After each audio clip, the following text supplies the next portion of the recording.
तो पिछले वाले लेक्चर में हम लोगों ने 15वें वर्ग के हैलाइड के बारे में पढ़ा था, ठीक है। तो उनके कुछ गुणों के बारे में अपन ने बताया था कि कौन कौन सी उनकी प्रॉपर्टीज है, राइट, किस किस प्रकार के उनके गुण पाए जाते हैं, है ना। तो उसी से हम आगे बढ़ते हुए उसी क्रम में और कुछ और चीज़ें हम देखते हैं, ठीक है। तो एक स्टेटमेंट लिखा हुआ है आपकी नोट्स के अंदर, वो कौन सा स्टेटमेंट है कि NF3 do not hydrolyse, right. ये अपन बोल सकते हैं कि NF3 का जल अपघटन नहीं होता। तो एक लाइन लिखी हुई है आपके नोट्स के अंदर, तो इसका एक्सप्लेनेशन, उसका रीजन भी वहां पर दिया हुआ है, इसका क्या कारण है ऐसा कि NF3 का जल अपघटन नहीं होता। तो वहां पर लिखा हुआ है कि नाइट्रोजन और फ्लोरीन ये जो बंध बनाते हैं, ये जो बॉन्ड बनाते हैं, ये बॉन्ड बहुत ही स्ट्रांग होता है, राइट। तो अगर इसका जल अपघटन होगा तो आप ही जानते हो, तो जल अपघटन होने के लिए या हाइड्रोलिसिस होने के लिए ये बंध टूटना पड़ेगा, ये टूटेगा तभी जल अपघटन होगा, ठीक है। और आप ये जानते हो कि ये कौन से सेकंड पीरियड का है या सेकंड आवर्त का है, ठीक है। तो सेकंड पीरियड का होने के कारण, सेकंड आवर्त का होने के कारण इसका आकार छोटा होगा, ठीक इसी प्रकार से ये भी सेकंड पीरियड का है। तो नाइट्रोजन और फ्लोरीन दोनों ही तत्व सेकंड पीरियड के हैं, और सेकंड पीरियड के तत्वों का आकार या उनकी साइज छोटा होता है, राइट। और साइज छोटा होने के कारण ये प्रबल सहसंयोजक बंध बनाते हैं, प्रबल कोवेलेंट बॉन्ड बनाएंगे ये, और प्रबल कोवेलेंट बॉन्ड बनाएंगे तो इसका वियोजन आसान होगा या मुश्किल होगा। तो जाहिर सी बात है उसका वियोजन मुश्किल होगा, कठिन होगा, अतः NF3 का जल अपघटन नहीं होता, ठीक है। वहां पर एक और स्टेटमेंट लिखा हुआ है हैलाइड के बारे में, वो ये लिखा हुआ है कि बिस्मुथ केवल +5 अवस्था में BiF5 बनाता है। क्या बनाता है? BiF5। तो अपन ऐसे बोल सकते हैं कि Bi only form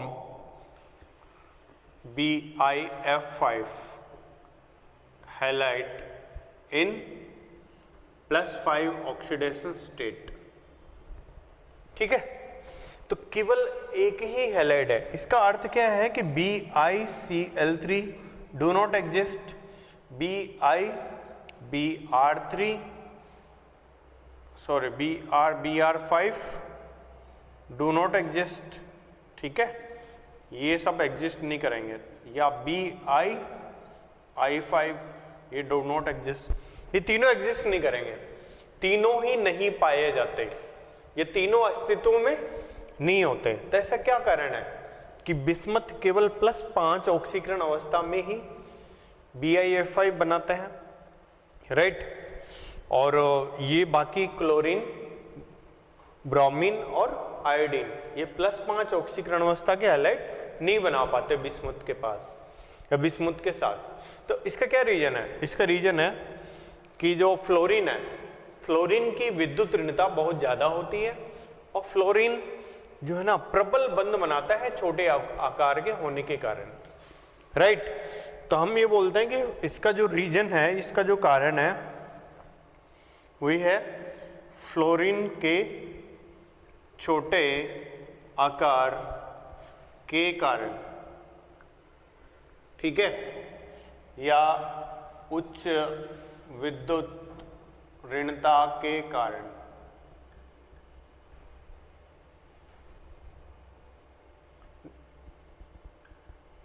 किसके कारण है? It is due to very small size of fluorine atom and high electron negativity of fluorine.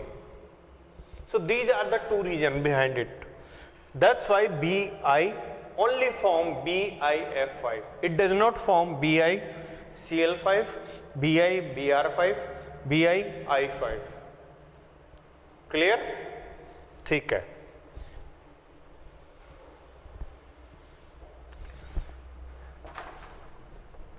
अगर हम बात करें बिस्मथ की और इनके मतलब जो ना इन तत्वों की बात करें, नाइट्रोजन वाले तत्व जो है ना, तो अगर हम बोले कि रिएक्टिविटी विथ मेटल, ओके, यानी कि जो धातु है ना, तो धातुओं के साथ कैसे कैसे यौगिक बनाएगा।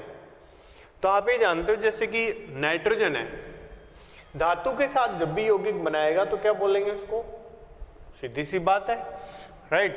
तो जैसे धातु के साथ क्या बनाता है, हैलोजन हैलाइड बनाता है, ऑक्सीजन ऑक्साइड बनाता है। ऐसे नाइट्रोजन क्या बनाता है धातुओं के साथ, नाइट्राइड बनाता है, राइट। तो जैसे कैल्शियम है, तो जैसे Ca3N2, राइट, ये नाइट्राइड का सूत्र हो गया। जैसे Li3N, ठीक है, जिसमें नाइट्रोजन पे -3, नाइट्राइड आयन कौन सा होता है। तो आप इसमें देख रहे हो कि नाइट्राइड आयन का क्या मतलब है, नाइट्राइड आयन है N3-। तो यानी कि धातुओं के साथ क्या बनाएंगे, इस प्रकार के यौगिक बनाएंगे, ठीक है। तो ये नाइट्राइड हो गए। तो जैसे नाइट्राइड है तो आपको पता है इसमें फॉस्फोरस आता है, तो फॉस्फोरस के साथ क्या बनेगा, तो सीधी सी बात है, जैसे नाइट्रोजन है इसकी जगह कौन होगा, फॉस्फोरस। तो और यहां पर क्या बनेगा, जैसे इसको नाइट्राइड कहते हैं, तो इसको क्या बोलेंगे, इसको अपन बोलेंगे फॉस्फाइड बोलेंगे, ठीक है। ऐसे अपन बात करें, है ना, तो जैसे कैल्शियम का फॉस्फाइड है तो कैल्शियम फॉस्फाइड हो गया। ऐसे हम बात करेंगे CS2AS, Ca3AS2, इसको अपन क्या बोलेंगे, आर्सेनाइड, ऐसे सेलेनाइड बोलेंगे, राइट। तो अगर हम धातुओं के साथ अगर यौगिकों की बात करें तो नाइट्राइड, फॉस्फाइड, आर्सेनाइड, सेलेनाइड, इस तरह के यौगिक बनाता है, जिसमें यहाँ पर जो फॉस्फोरस है, आर्सेनिक है, ठीक है, नाइट्रोजन है, इस पर -3, यहाँ पर जो है ना, यानी कि अगर हम बात करें इसकी, तो यहाँ पर P3-, तो P3- को कौन सा बोलेंगे बताओ, P3- को क्या बोलेंगे, इसको बोलेंगे फॉस्फाइड आयन, ठीक है। ऐसे अपन क्या बोलेंगे, AS-3, आर्सेनाइड आयन, ऐसे ही सेलेनाइड आयन। अगर इसमें एक इंपॉर्टेंट रिएक्शन आता है जिसमें अपन बोल सकते हैं कि 11th क्लास में भी आता ही है, और यहाँ भी एक इंपॉर्टेंट रिएक्शन है, अगर इस नाइट्राइड का हम जल अपघटन करते हैं, क्या करते हैं, जल अपघटन। तो जल अपघटन के दौरान आप जानते हो क्या होता है कि अगर इसको देखा जाए तो ये इसके अंदर जो आयन है ना, एक तो कैल्शियम आयन है और दूसरा नाइट्राइड आयन है। तो जब इसका जल अपघटन होगा, राइट, तो जल अपघटन में आप ये जानते हो कि H2O, राइट, HOH, तो H+ वाला भाग और OH- वाला भाग, ये वाला भाग इससे जुड़ेगा और H+ वाला भाग इससे जुड़ेगा। तो क्या प्रोडक्ट बनेंगे, CaOH से जुड़ेगा तो क्या बनाएगा, कैल्शियम का हाइड्रोक्साइड। नाइट्रोजन जब H से जुड़ेगा, ये नाइट्राइड आयन जब हाइड्रोजन से जल अपघटित हो जाएगा, H से जुड़ जाएगा, तो क्या बनेगा, NH3। तो इंपॉर्टेंट प्रोडक्ट है, अमोनिया बनेगा यहाँ पर। तो आपने देखा ना, ये बहुत ही इंपॉर्टेंट अच्छी रिएक्शन है, इंपॉर्टेंट रिएक्शन है कि नाइट्राइड के जल अपघटन पर अमोनिया प्राप्त होता है। अब जैसे नाइट्राइड है, अगर यहाँ पर फॉस्फोरस हो, क्या हो, यहाँ पर फॉस्फोरस P हो, तो जैसे Ca3P2 हो, तो बस नाइट्रोजन की जगह यहाँ पर क्या हो जाएगा, इस जगह पर जैसे यहाँ पर NN है, तो अगर यहाँ पर P हो तो P होने पर यहाँ पर क्या बनेगा, PH3, फॉस्फीन बनेगा, राइट। तो इस तरीके से अपन ने देखा कि मेटल के साथ किस तरह से रिएक्ट करता है, कौन से तरह के कंपाउंड बनाता है। ठीक है, और उसमें जो कुछ इंपॉर्टेंट रिएक्शंस है तो वो कौन कौन से हैं, तो ये अभी अपन ने देखा। इसके बाद जो टॉपिक आता है इसके अंदर वो आता है नाइट्रोजन N2।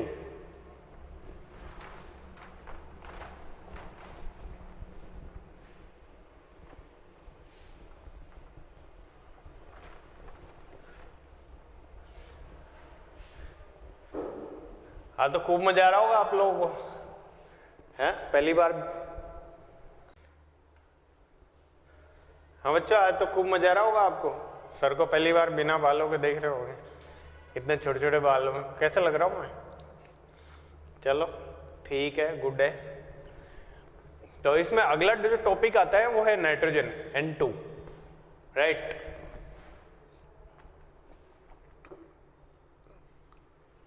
तो N2 की अगर बात करें, या इसको डाई नाइट्रोजन भी अपन बोल सकते हैं,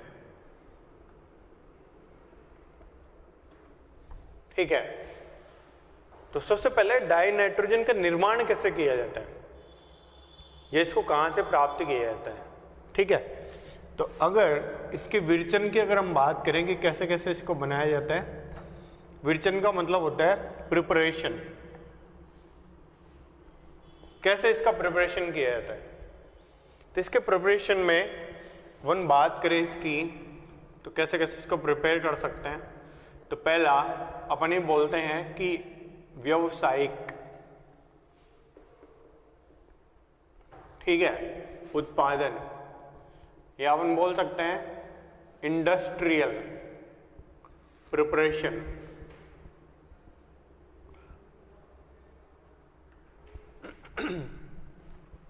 तो व्यावसायिक उत्पादन से आप क्या समझते हैं, यानी कि नाइट्रोजन की बहुत सारी मात्रा अगर बनानी हो तो वो कौन सी विधि से बनाई जाती है तो वहां पर व्यावसायिक उत्पादन आता है या औद्योगिक उत्पादन आता है तो उद्योगों में नाइट्रोजन को बनाया जाता है किससे, वायु से, राइट। तो वायु आप जानते हो, वायु में 78% नाइट्रोजन पाई जाती है, ठीक है। तो बहुत ही बढ़िया है ये, तो हमारे लिए नाइट्रोजन बनाने का बहुत ही अच्छे साधन है। तो वायु से नाइट्रोजन कैसे प्राप्त की जा सकती है, डायरेक्ट तो ऐसा कोई मेथड है नहीं। तो हमें क्या करना पड़ता है, सबसे पहले वायु को हमें क्या करना पड़ता है, इसको द्रवीकृत करते हैं, ठीक है, इसको द्रव में बदला जाता है, और एक द्रव में बदलने के बाद उसका प्रभाजी आसवन किया जाता है। आपने सुना होगा ना पहले प्रभाजी आसवन, fractional distillation. What we have to do for industrial preparation, we have to liquefy the air, right. After the liquefaction of air, what we have to do, we have to do fractional distillation. तो आपने ये word सुना होगा fractional distillation, प्रभाजी आसवन। नहीं सुना तो कोई बात नहीं, मैं आपको बता देता हूं। प्रभाजी आसवन में हम क्या करते हैं, फ्रैक्शनल डिस्टिलेशन में हम क्या करते हैं कि कोई द्रव है, उस द्रव में बहुत सारे कंपोनेंट्स, बहुत सारे उसमें घटक पाए जाते हैं, बहुत सारे अवयव पाए जाते हैं। अगर उस द्रव के अवयव को हमें अलग अलग करना है, सेपरेट करना है, तो वो उसके लिए हम विधि लगाते हैं फ्रैक्शनल डिस्टिलेशन, प्रभाजी आसवन, जिसमें बॉइलिंग पॉइंट के आधार पर, क्वथनांक के आधार पर जो घटक है वो अलग अलग हो जाते हैं, अलग अलग जगह पर एकत्रित हो जाते हैं, अलग अलग जगह पर कलेक्ट हो जाते हैं, राइट। तो अगर हम बात करें तो वायु को, एयर को क्या करते हैं, द्रवीकृत करते हैं। What we have to do, we have to liquefy, right. और लिक्विफाई करने के बाद what we have to do, इसके बाद इसको प्रभाजी आसवन अपन करते हैं, या फिर अपन बोलते हैं फ्रैक्शनल डिस्टिलेशन करते हैं, ठीक है। तो फ्रैक्शनल डिस्टिलेशन करने पर आपको जो ना इसके अंदर 78% क्या मिल जाएगी आपको, N2। तो ये एक तरीका है नाइट्रोजन बनाने का, ठीक है, जो कि एक व्यावसायिक उत्पादन है। अगर हम बात करें और मेथड की, है ना, तो आपको पता है लैब में, प्रयोगशाला में भी इसको बनाया जा सकता है। अगर हम बात करें लैब मेथड की या प्रयोगशाला विधि की, तो प्रयोगशाला में कैसे बनाते हैं इसको, तो प्रयोगशाला में इसको बनाया जाता है अमोनियम क्लोराइड की अभिक्रिया NH4NO2 राइट से कराने पर आपको मिलता है अमोनियम क्लोराइड की अभिक्रिया करवाई जाती है, ठीक है, उससे अमोनियम NH4NO2 बनाया जाता है। NH4NO2 बनाने के बाद इसका विघटन कराया जाता है, इसके उच्च ताप पर विघटन पर आपको N2 प्राप्त होती है, ठीक है। तो प्रयोगशाला में कैसे बनाते हैं उसकी अगर अभिक्रिया लिखें तो अपन ऐसे बनाते हैं NH4NO2, इसको जो हम गर्म करते हैं राइट, तो NH4NO2 को गर्म करने पर हमें N2 गैस प्राप्त होती है और ये यहाँ पर वाटर लिक्विड फॉर्म में आपको मिलता है, ठीक है। तो प्रयोगशाला विधि में क्या होता है कि नाइट्रोजन का ऑक्सीकरण हो जाता है NO2 के द्वारा और N2 हमें प्राप्त होती है, ठीक है। तो ये कुछ मेथड है कैसे कराया जाता है इसको, और इसको बनाने की कौन सी विधि है, इसको बनाया जाता है NH4Cl प्लस NaNO2 से रिएक्शन पर, ठीक है। प्रयोगशाला में हम क्या करेंगे, अमोनियम क्लोराइड लेते हैं, NaNO2 लेते हैं, ठीक है, उससे क्या बनाते हैं NH4NO2 बनाते हैं, फिर इसको उच्च ताप पर विघटित कर देते हैं, ठीक है। जैसे इंग्लिश में हम बात करें NH4Cl that will react with NaNO2 and it will form NH4NO2. On heating, on strong heating, it decomposes to form N2 and H2O. तो लेबोरेटरी में जहाँ पर कम मात्रा में हमें नाइट्रोजन की आवश्यकता होती है वहाँ पर इस विधि का हम प्रयोग करते हैं, ठीक है। तो ये दो मेथड आपके सामने मैंने आपको बताया, तो केवल ये दो मेथड नहीं है, और भी विधियां हैं यहाँ पर, ठीक है। तो एक बार उसको भी अपन देखते हैं, ठीक है।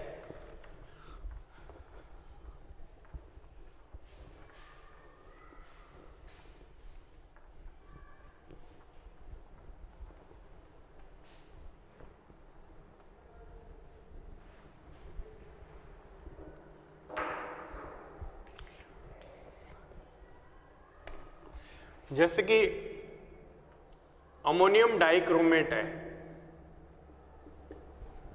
क्या ये अमोनियम डाइक्रोमेट, तो आपने सुना होगा K2Cr2O7, सबने सुना है। तो K2Cr2 से O7 क्या होता है, ऑक्सीकारक। तो इसमें क्या होता है, जब इसको प्रबल रूप से गर्म करते हैं अमोनियम डाइक्रोमेट को, ठीक है, तो आपको पता है कि ये क्रोमेट वाला भाग कौन सा है, ये क्रोमेट वाला भाग है, और क्रोमेट वाला भाग कैसा होता है, ऑक्सीकारक होता है। यानी कि ऑक्सीकारक का मतलब क्या होता है, ये है oxidising, right.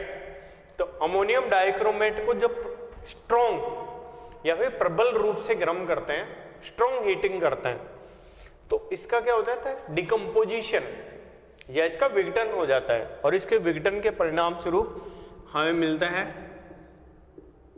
N2 plus Cr+3, जिसका हरा रंग होता है, ग्रीन कलर का होता है।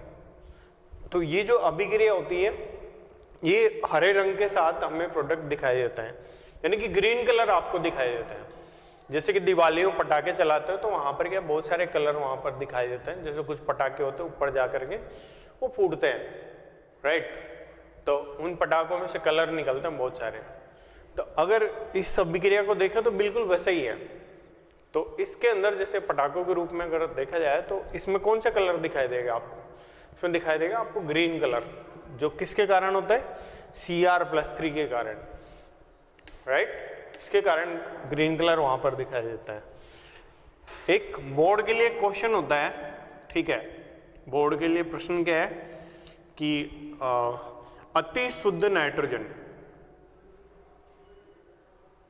क्या है, अति शुद्ध नाइट्रोजन, या अपन बोल सकते हैं एक्स्ट्रा प्योर नाइट्रोजन कैसे बनाई जाती है। ये बोर्ड का प्रश्न है।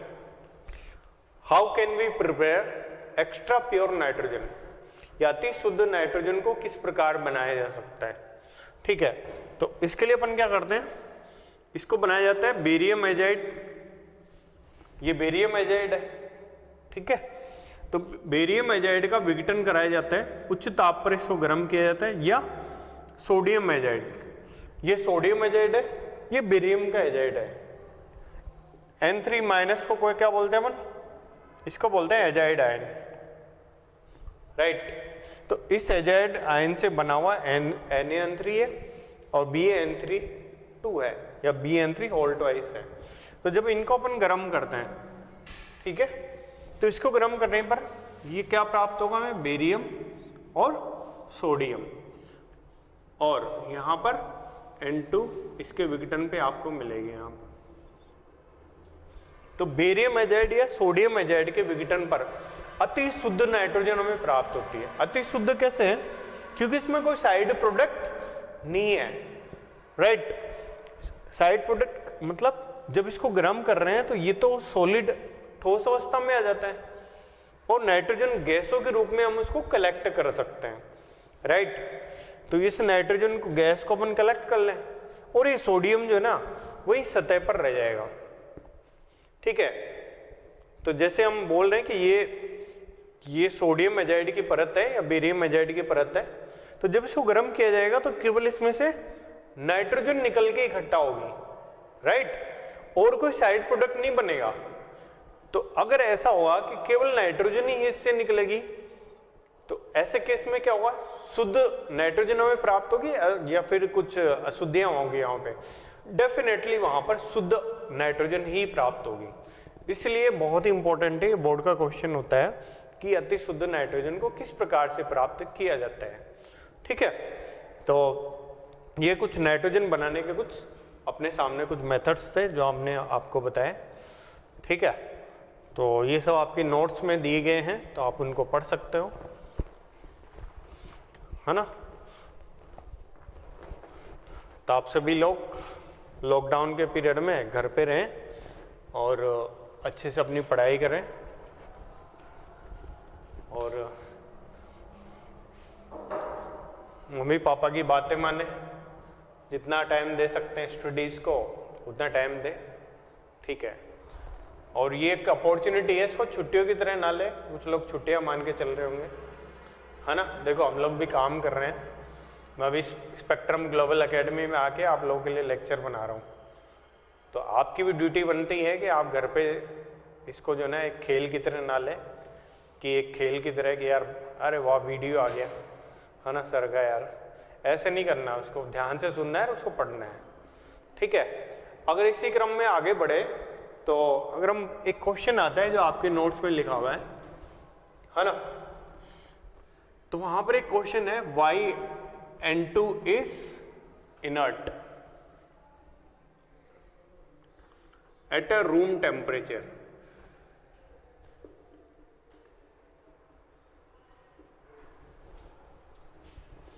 N2 कमरे के ताप पर अक्रिय होता है। हिंदी में इसको इस प्रकार से बोलेंगे कि नाइट्रोजन कमरे के ताप पर अक्रिय होता है, क्यों? तो इसका जो उत्तर है आपके वहां पे लिखा भी हुआ है। ठीक है, अगर हम नाइट्रोजन की संरचना देखें, नाइट्रोजन के स्ट्रक्चर देखते हैं, तो नाइट्रोजन में कितने बॉन्ड पाए जाते हैं? इन दो परमाणुओं के बीच में, इन दो एटम के बीच में 3 बॉन्ड पाए जाते हैं, ट्रिपल बॉन्ड, राइट। साथ में अगर हम बात करें कि ये ट्रिपल बॉन्ड की कैरेक्टरिस्टिक कैसी है, ये जो ट्रिपल बॉन्ड है कैसा है, मजबूत है, वीक है, दुर्बल है, कैसा है?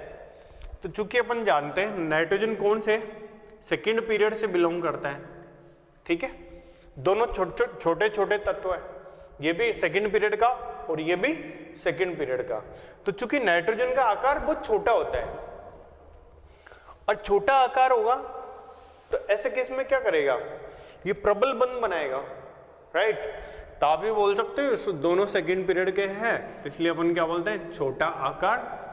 छोटा आकार का मतलब क्या होता है, स्मॉल साइज, और स्मॉल साइज होगा तो मतलब क्या हुआ, ओवरलैपिंग, ठीक है ना, ओवरलैपिंग या फिर अतिव्यापन, वो प्रबल होगा, ठीक है, या फिर अपन बोल सकते हैं स्ट्रॉन्ग होगा।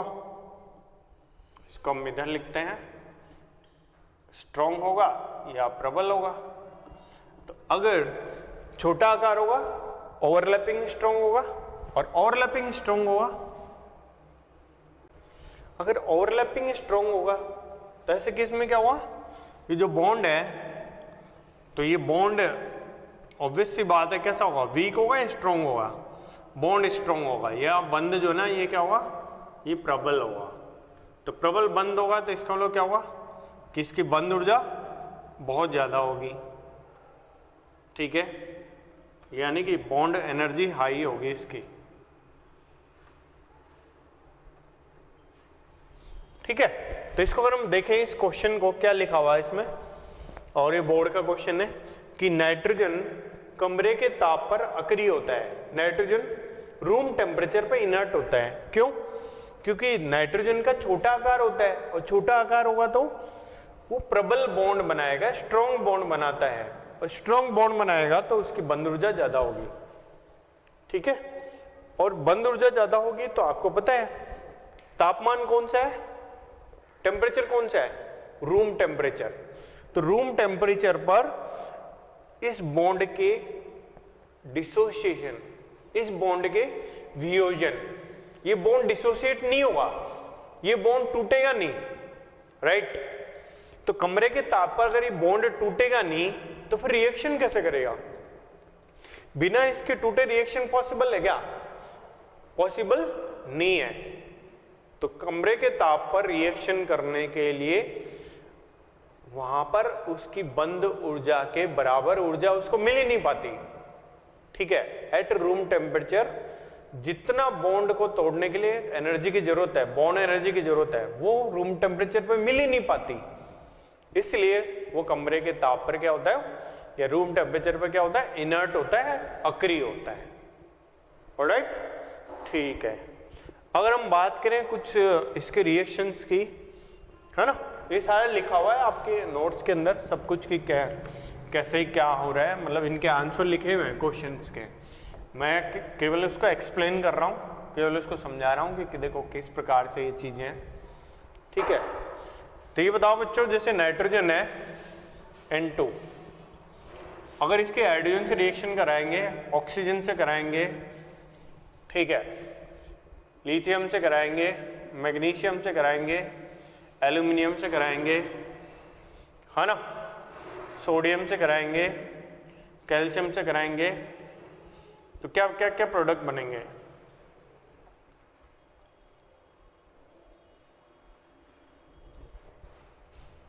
तो क्या क्या प्रोडक्ट बनेंगे आप बता सकते हो। तो जैसे हम बात करें नाइट्रोजन का हाइड्रोजन के साथ क्या बनेगा, हाइड्राइड। तो और हाइड्राइड कौन क्या होता है, नाइट्रोजन का हाइड्राइड कौन होता है, NH3। अगर हम नाइट्रोजन के ऑक्साइड की बात करें, बहुत सारे नाइट्रोजन के ऑक्साइड्स हैं, राइट। तो यहां पर लेकिन जो बनाता है डायरेक्ट रिएक्शन करता है ना, नाइट्रोजन जब ऑक्सीजन से डायरेक्ट रिएक्शन करता है तो हमें याद रखना होता है हमेशा NO बनता है, क्या बनता है, NO। ऐसे आपने 11th क्लास में पढ़ा होगा, 11वीं क्लास के अंदर क्या पढ़ा है, 11वीं क्लास के अंदर सोडियम पोटेशियम, जो फर्स्ट वर्ग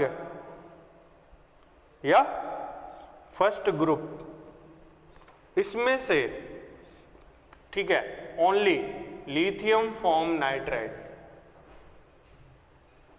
है ना, कि प्रथम वर्ग में से केवल लिथियम ही नाइट्राइड बनाता है, बाकी कोई और नाइट्राइड नहीं बनाएगा।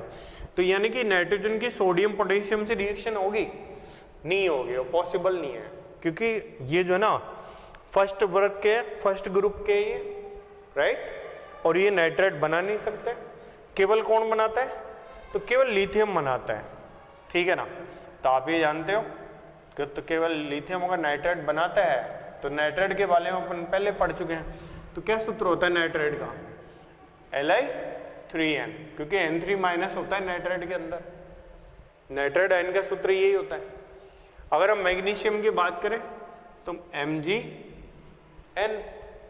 तो इसकी संयोजकता कितनी है, इसकी वैलेंसी कितनी है, 3, तो इसकी 3 और इसका 2, तो Mg3N2। एल्यूमिनियम की कितनी है? 3 संयोजकता वैलेंसी। नाइट्रोजन की भी कितनी है? 3 है। तो क्या सूत्र बनेगा? ALN। ऐसे जब इसकी रिएक्शन करवाते हैं तो ये बनता है CaCN2, राइट। इसको बोलते हैं कैल्शियम साइनेमाइड। ये एनसीईआरटी में नहीं है, शायद आपकी किताब के अंदर नहीं होगा, ठीक है, बट फिर भी याद करना है क्योंकि अमोनिया बनाने के लिए काम आता है ये वाला कैल्शियम साइनेमाइड। तो ये CaCN2 कैल्शियम साइनाइड की अभिक्रिया नाइट्रोजन से कराते हैं तो कैल्शियम साइनेमाइड बनता है, ठीक है। तो ये कुछ रिएक्शंस आपके उसके अंदर दिए हुए हैं, नोट्स के अंदर दिए हुए हैं, तो एक बार मैं दोहराता हूँ। ये कुछ मेटल्स है, राइट। तो मेटल के साथ नाइट्रेट बनाता है। फर्स्ट ग्रुप में केवल लिथियम बनाता है, सेकेंड ग्रुप वाले बनाते हैं नाइट्रेट। और जैसे एल्यूमिनियम में है तो एल्यूमिनियम का ALN सूत्र होगा, हाइड्रोजन के साथ NH3, ऑक्सीजन के साथ NO और इसके साथ कैल्शियम साइनेमाइड बनाता है। तो ये आपको क्या करने पड़ते हैं? याद करने पड़ते हैं रिएक्शंस, ठीक है। तो नाइट्रोजन के क्या क्या यूज है वहां पर? What are the uses of nitrogen? तो नाइट्रोजन के जो उपयोग है, उसके जो यूज है, तो उसमें सबसे इंपॉर्टेंट यूज है जो वहां पर आपके नोट्स में स्टार भी लगाए गए होंगे, ठीक है। तो उस नोट्स में जो स्टार लगे हैं तो उसमें पढ़ा होगा टू प्रोवाइड इनर्ट एटमॉस्फेयर इन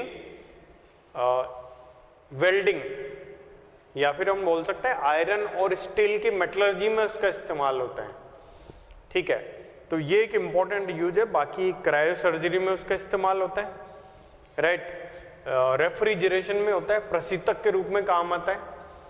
जब मैं छोटा था तो हमारे बायोलॉजी की लैब में थे, लिक्विड नाइट्रोजन में सांप केचुए इन सबको रखा गया था वहाँ पर लिक्विड नाइट्रोजन के अंदर।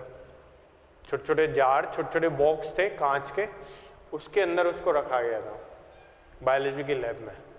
तो प्रशीतक का काम करती है। लिक्विड नाइट्रोजन, द्रव नाइट्रोजन प्रशीतक का कार्य करती है, ठीक है। क्रायो सर्जरी में इसका इस्तेमाल होता है।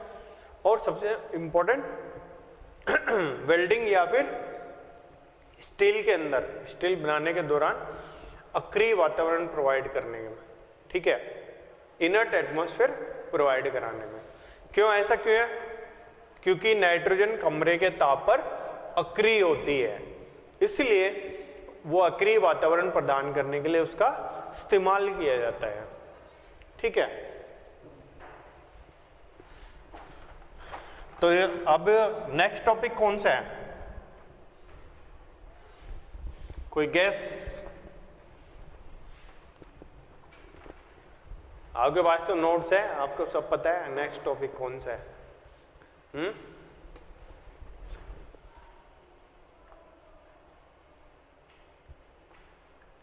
तो नेक्स्ट टॉपिक है अमोनिया, ठीक है।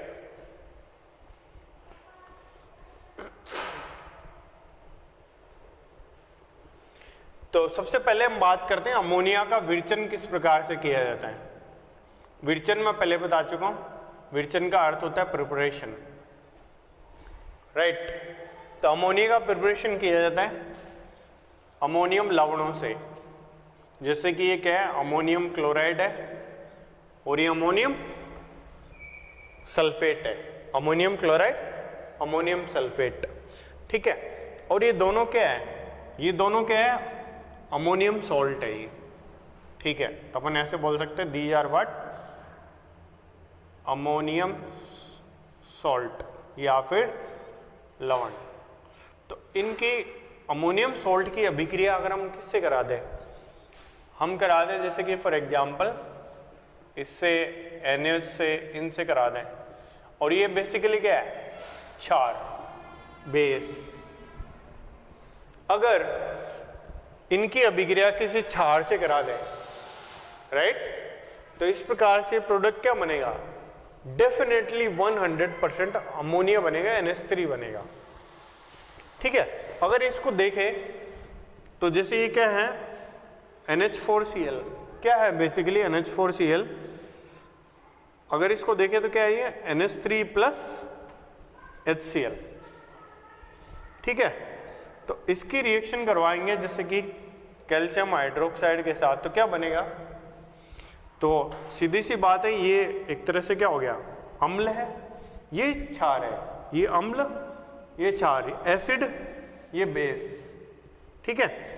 तो एसिड बेस जब रिएक्शन करेंगे तो क्या बनाएंगे बताओ? इन दोनों के रिएक्शन से क्या बनेगा? CaCl2 plus H2O। NH4Cl है, उसका अपन ऐसे लिख सकते हैं, ये एक तरह से दो पार्ट है, NH3 प्लस HCl। इसकी रिएक्शन किससे करा रहे हैं? कैल्शियम का हाइड्रोक्साइड से। कैल्शियम का हाइड्रोक्साइड किससे रिएक्शन करेगा? ये क्षार है, अम्ल से रिएक्शन करेगा, बेस है, एसिड से रिएक्शन करेगा, क्या बनेगा? CaCl2 plus H2O। तो यानी कि प्रोडक्ट लिख सकते हैं ना अपन। तो क्या प्रोडक्ट बनेगा?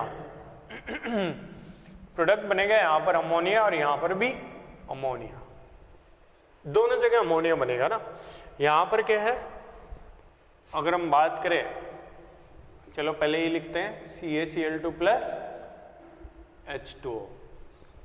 अगर इस वाले की बात करें NH4 होल ट्वाइस SO4, तो ये अमोनियम सल्फेट है। तो अमोनियम सल्फेट कैसा है? यानी कि दो अमोनिया के अणु है प्लस H2SO4 है, यही है ना। तो जब इसकी रिएक्शन होगी NaOH के साथ, ठीक है, तो NaOH के साथ रिएक्शन होगी तो क्या प्रोडक्ट बनेगा पता है आपको? ठीक है, इसको अपन यहाँ लिख सकते हैं, अमोनिया को अपन यहाँ लिख सकते हैं, और इन दोनों के रिएक्शन पे क्या बनेगा? Na2SO4 plus H2O।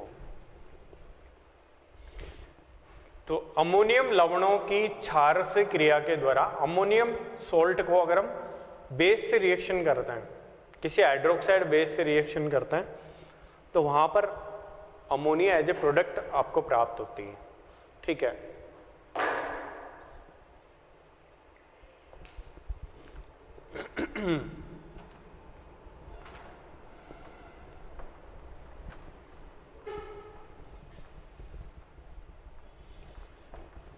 पढ़ चुके हैं, नाइट्राइड होता है, कोई भी नाइट्राइड है, जैसे कि एल्यूमिनियम का नाइट्राइड है, तो एल्यूमिनियम के नाइट्राइड में अगर इसका जल अपघटन करते हैं, जल के साथ इसकी रिएक्शन करवाते हैं, ठीक है, तो जल अपघटन में क्या होगा आपको पता है, H वाला पार्ट इससे जुड़ेगा, OH वाला पार्ट इससे जुड़ेगा, ओके।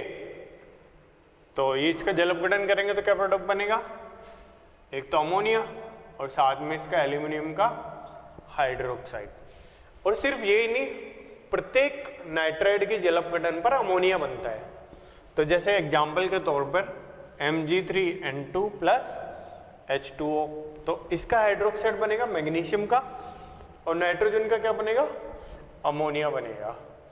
तो ये मैग्नीशियम का हाइड्रोक्साइड, Mg की वैलेंसी 2 है, संयोजकता 2 है, तो OH2 लगाएंगे, यहाँ पर इसकी वैलेंसी 3 है, संयोजकता 3 है, तो 3 लगाएंगे यहाँ पर, ओके।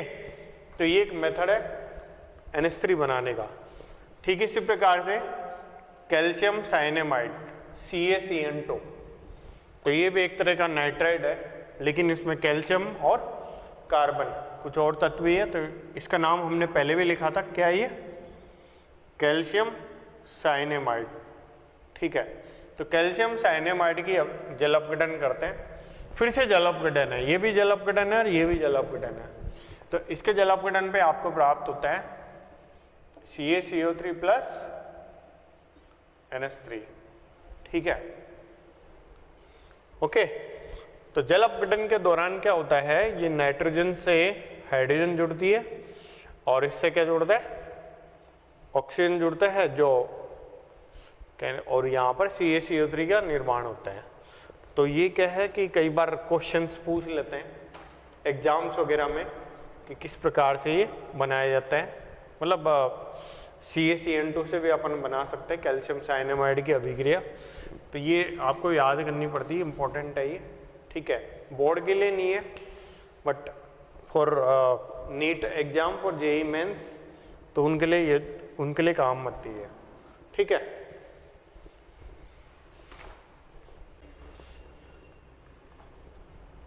तो अमोनिया का व्यावसायिक उत्पादन, ये इंडस्ट्रियल प्रिपरेशन हम करते हैं हेबर प्रोसेस से, राइट। सो इंडस्ट्रियल प्रिपरेशन, ये आप बोल सकते हैं औद्योगिक उत्पादन।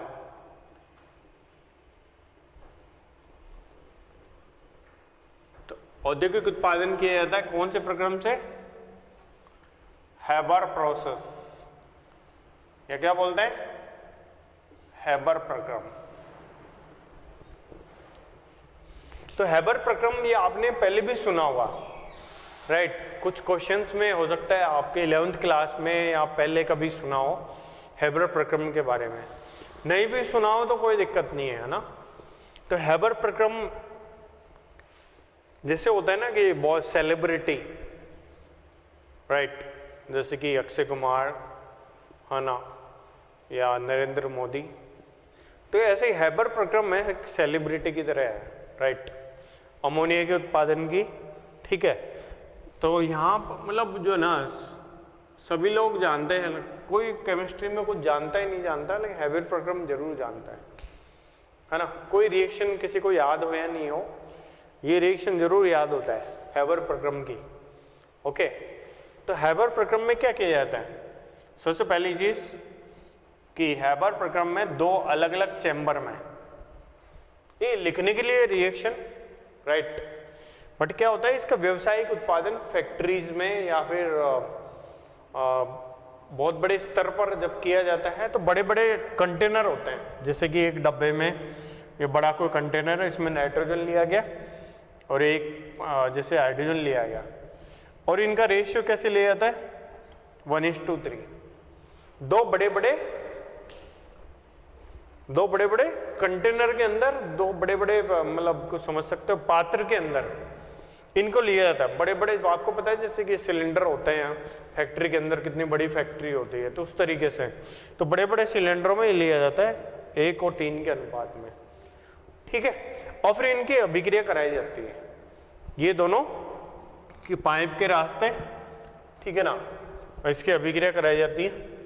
और आयरन का ऑक्साइड यहां पर उत्प्रेरक के रूप में इस्तेमाल किया जाता है, प्लस कुछ मात्रा K2O प्लस Al2O3।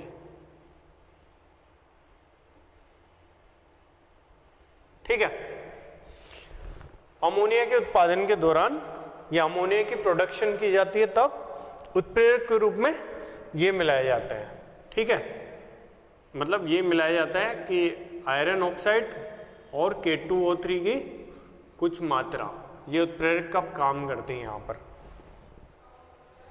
ठीक है, और उत्प्रेरक का काम तो कर रही है, लेकिन यहाँ पर जो ना तापमान कितना होता है? तो तापमान होता है करीबन 700 केल्विन के आसपास, और प्रेशर होता है लगभग 200 एटीएम के आसपास। तो 700 केल्विन और 200 एटीएम दाब, बहुत उच्च दाब है 200 एटीएम, राइट। हम जिस वातावरण में रहते हैं वहां पर 1 एटीएम दाब है। अब सोचो 200 एटीएम दाब हमारे ऊपर लगा दिया जाए, हम तो उठ ही नहीं पाए।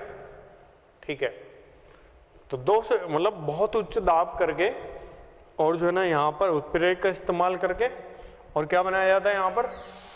अमोनिया का व्यावसायिक उत्पादन किया जाता है।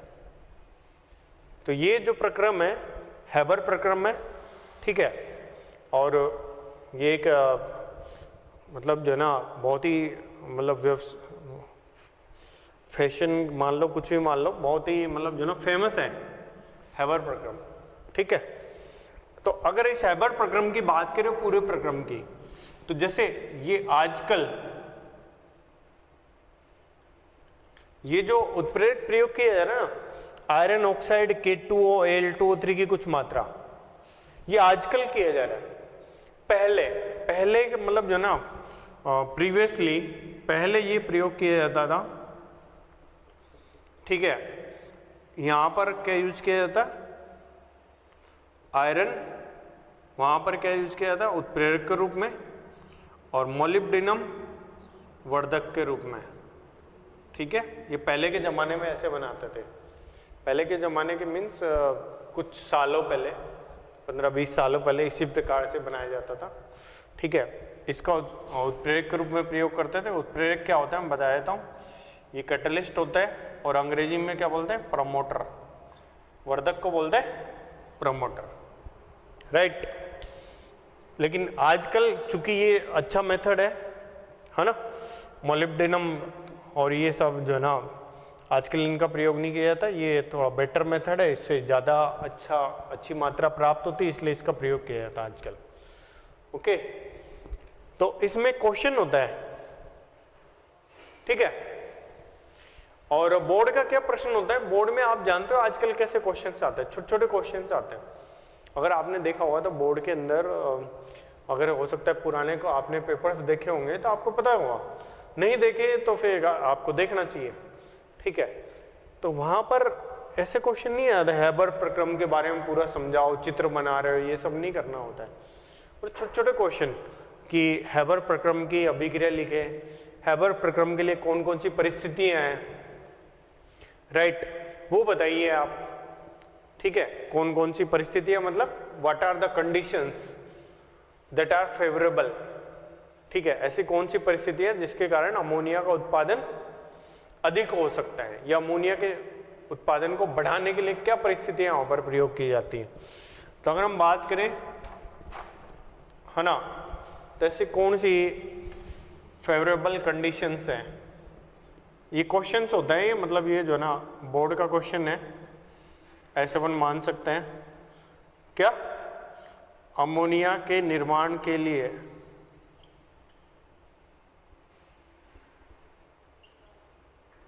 Favourable conditions.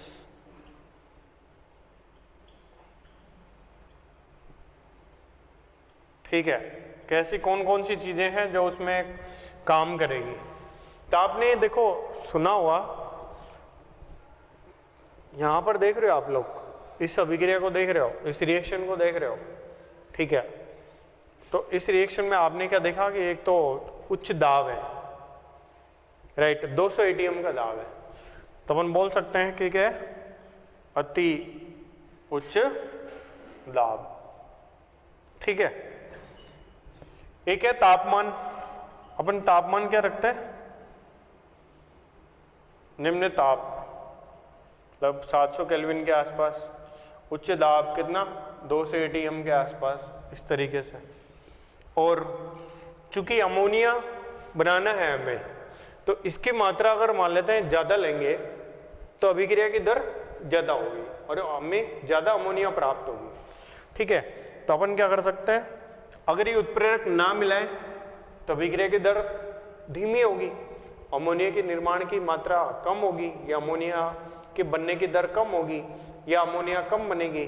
ठीक है ना, तो हम क्या कर सकते हैं, ये इसके लिए उत्प्रेरक मिला सकते हैं। ठीक है, ये अपन बोल सकते हैं कैटलिस्ट मिला सकते हैं यहाँ पर, है ना। और चौथा अपन क्या कर सकते हैं कि N2 एंड हाइड्रोजन की, है ना, अधिक मात्रा। ठीक है, जिसको अपन बोल सकते हैं मोर अमाउंट।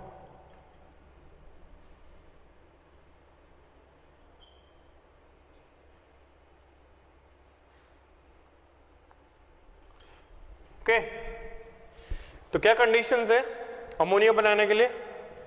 अति उच्च दाब, यानी कि वेरी हाई प्रेशर, अंग्रेजी में बोलते हैं वेरी हाई प्रेशर। ठीक है, लो टेम्परेचर, कैटलिस्ट, और more amount of N2 and H2। तो अगले वाले उसके अंदर, लेक्चर के अंदर अपन कुछ और पढ़ेंगे। ठीक है ना, किस प्रकार से इसका अमोनिया के क्या क्या यूज है वो अपन पढ़ेंगे।